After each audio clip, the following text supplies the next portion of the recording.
नमस्कार, मेरा नाम है हेमंत और आप देख रहे हैं द न्यूज़ वाला नेटवर्क। व्यापार मंडल के चुनाव को लेकर सरगर्मियां तेज हैं, लेकिन सरगर्मियां इसलिए भी तेज हैं, ट्रांसपेरेंसी पर सवाल खड़े हो गए हैं, पारदर्शिता पर सवाल खड़े कर दिए हैं।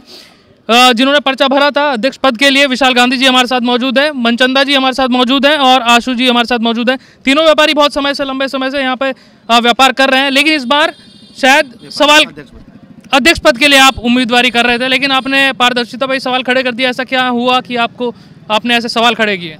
मैं व्यापार मंडल अध्यक्ष पद पे चुनाव लड़ रहा हूं और जब वोटर लिस्ट मेरे पास हाथ में आई तो मैंने वोटर लिस्ट में चेक करा, तो वोटर लिस्ट में देखा तो वोटर लिस्ट के हिसाब से माध्यम से देखा तो उसमें वो लिस्ट थी जिस व्यापारियों के नाम नहीं थे, जो मैंने देखा लिस्ट में व्यापारियों के नाम थे। तो इसको देख के मैं शॉक्ड रह गया। तो इस वजह से मैं इस व्यापार मंडल का ही खंडन करता हूँ। मैंने डीएम साहब को ज्ञापन दिया, एसडीएम मैडम का भी आज सुबह वो आया था। एसडीएम मैडम ने यूँ कहा कि कल को इसकी मीटिंग रखी जाएगी। सर, ऐसे खंडन करेंगे, बहिष्कार कर देंगे, तो अध्यक्ष पद पर आप उम्मीदवारी कर रहे हैं तो कैसे लड़ेंगे व्यापारियों के लिए? अगर आप अध्यक्ष बन जाते हैं तो इसके बाद अगर आप, तो क्या मतलब किसको फायदा पहुंचाने की कोशिश है? पहला सवाल ये होगा मेरा आपसे। सर, इसमें फर्जी रसीदें इतनी बनी है, कुछ कहने की हद ही नहीं है। फर्जी रसीदों का ही खंडन करना पड़ रहा है। मेन जो व्यापारी है, अब जो 374 नंबर की रसीद है उस पर नाम कुछ दे रखा है और वोटर लिस्ट में कुछ और नाम है, तो इन चीज़ों का ही नहीं समझ आ रहा है। 100 वोटें तो रसीदें फर्जी मेरे पास ही पड़ी हैं और पता नहीं इस तरीके से कितनी 1400 वोट फर्जी बताई जा रही हैं। इसमें ये चीज़ का नहीं हो रहा है, खुलासा होएगा इस चीज़ का तो उसके बाद इलेक्शन की प्रक्रिया आगे चालू हो। मेरा कहना है खुलासा कौन करेगा सर? आपको किसको फायदा पहुंचाने की कोशिश है? क्योंकि हमारी और भी पदाधिकारियों से बातचीत हुई है, बेबी खन्ना जी जो कह रहे थे, तो फायदा किसको पहुंचाया जा रहा है ये सब चीज़ें करके? इसके बारे में आप क्या कहेंगे? इस चीज़ का तो उन चुनाव अधिकारियों को पता है, जो चुनाव अधिकारी हैं उन लोगों के इन चीज़ का ज्ञान होगा। मैंने तो देखा चुनाव लड़के, मुझे नहीं कुछ समझ आ रहा है। अधिकारी कौन कौन है जरा आप बताएंगे कि कौन सी कोर कमेटी बनी है? सौरभ भूषण जी चुनाव अधिकारी में है, प्रमोद गोयल जी हैं और राहुल शर्मा जी हैं और 3 ही लोग का इनका नाम मुझे पता है।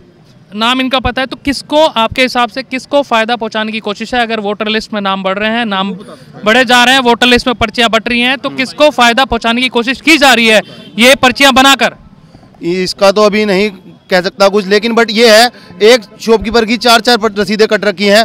2019 में जैसे कि रामनगर में कुछ व्यापारियों की रसीद कटी, 2020 में भी उस व्यापारी की रसीद कटी, 2021 में भी उस व्यापारी की रसीद कट रही है। 3-3 एक शॉप की रसीदें कटी जा रही हैं। कुछ अब जाके जब वोटर लिस्ट आई तो उसमें एक रसीद का 3 व्यापारियों के नाम आ रहे हैं। बिल्कुल। मनचंदा जी हमारे साथ मौजूद है। सदा मनचंदा जी, बहुत बहुत स्वागत है आपका द न्यूज़ वाला नेटवर्क में। क्या कहेंगे सर, जो चुनाव हो रहा है, काफ़ी लंबे समय से व्यापार आप भी कर रहे हैं? ऐसे सर बात सुनिए, हमारी सिविल लाइन में शिव कॉम्प्लेक्स सामने मेरी हमारी दुकानें हैं। जितनी शिव कॉम्प्लेक्स के इधर या इस साइड दोनों दुकानें हैं, जैसे मान लो किसी भाई की भी, तो उनकी तो पर्चे ही नहीं है। जब पर्चे हमारे तक नहीं पहुंची हैं तो क्या हम वोट खाक डालेंगे? हमें तो यही नहीं पता कि क्या हो क्या रहा है, किसको फायदा पहुंचाने की कोशिश करी जा रही है। ये तो सौरभ भूषण जी जैसे भाई ने हमारे नाम लिया कि जब अध्यक्ष पद से क्यों निष्कासित करते आ रहे हैं? कभी रुड़की में कभी ऐसा तो हुआ नहीं है, क्यों नहीं? हाँ जी, पहले कल चंदो साहब ने करा, आज गांधी साहब ने करा। हाँ जी, ये किसको फायदा पहुंचाया जा रहा है? क्या कहेंगे सर, फाइनल कमेंट आप कि बहिष्कार करेंगे चुनाव का बहिष्कार करा जाए। मैंने एसडीएम मैडम से कल मुलाकात होगी तो उसके बाद चुनाव के बारे में पता चलता है क्या प्रक्रिया है, क्या नहीं रहेगी। देखिए, अभी भी सवाल वही है हमारा कि ट्रांसपेरेंसी पर सवाल उठ रहे हैं, पारदर्शिता पर सवाल उठ रहे हैं व्यापार मंडल के चुनाव को लेकर। लेकिन देखने वाली बात ये होगी, कल जब मीटिंग में बैठेंगे, कोर कमेटी बैठेगी, यहाँ के प्रशासन से जब मीटिंग होगी इस व्यापार मंडल के चुनाव को लेकर, क्या निष्कर्ष निकाला जाता है। बने रहिए द न्यूज़ वाला नेटवर्क, जैसे ही कोई डिसीजन आएगा हम आपको बताएंगे। कल बने रहिए द न्यूज़ वाला नेटवर्क के साथ। धन्यवाद।